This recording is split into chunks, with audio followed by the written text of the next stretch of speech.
So this will be a no spoilers quick review of Don't Worry Darling, which just released like a day or two ago. And I went to watch it. I didn't know anything about it. You know, I knew Harry Styles was in it, but I don't know anything about him. I knew he was in like One Direction, but other than that, completely blank. And I went in knowing that there was bad reviews for it, so I had low expectations, but I was pleasantly surprised. I had a great time with this movie. You definitely have to be in the right mindset to watch this movie. It's confusing, but very intriguing. It's a mystery, you know. That's kind of all I want from a mystery, and I think it pulls it off excellently. There were things that I wish got better explained. I won't go into spoilers, but there's something at the very beginning which kind of kickstarts the whole plot that I don't think was explained enough. But honestly, the aesthetic and shots of these movies are so great on their own that even if it had a bad plot, I still would have probably had fun with this movie. It was just a blast to look at. If I had to compare it to anything, I'd say it felt like WandaVision and Truman Show. Obviously, it's not as good as Truman Show, but I think it exceeds WandaVision just because it has a much better payoff. But man, what a payoff. Like, it didn't explain everything, it didn't explain all my questions, but I think it's enough for me to go and rewatch the movie and be like, oh, that's what that was for. Oh, that makes sense.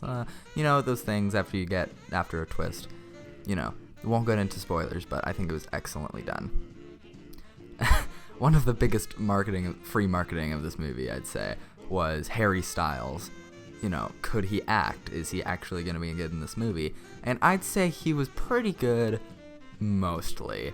There was some times where his, you know, facial expressions or just the way he would say things kind of pulled me out of the movie.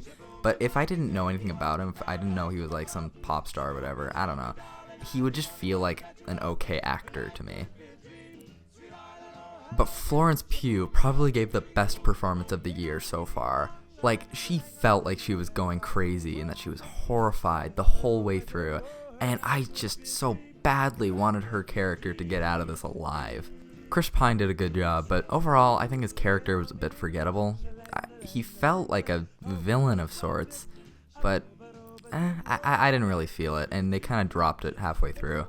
For the most part, I'd say the score was pretty good. There were some times that felt a bit too experimental, and it kind of pulled me out of it, but other than that, I thought it was pretty good.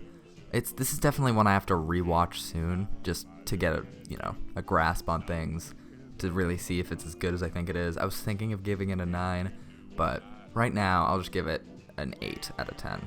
You should definitely go give it a watch. You know, you might not like it. I could see how people might not like this one. I see it's pretty divisive, but I loved it. Go and just form your own opinion. Don't listen to Rotten Tomatoes. Even if sometimes they're right, just don't listen to them.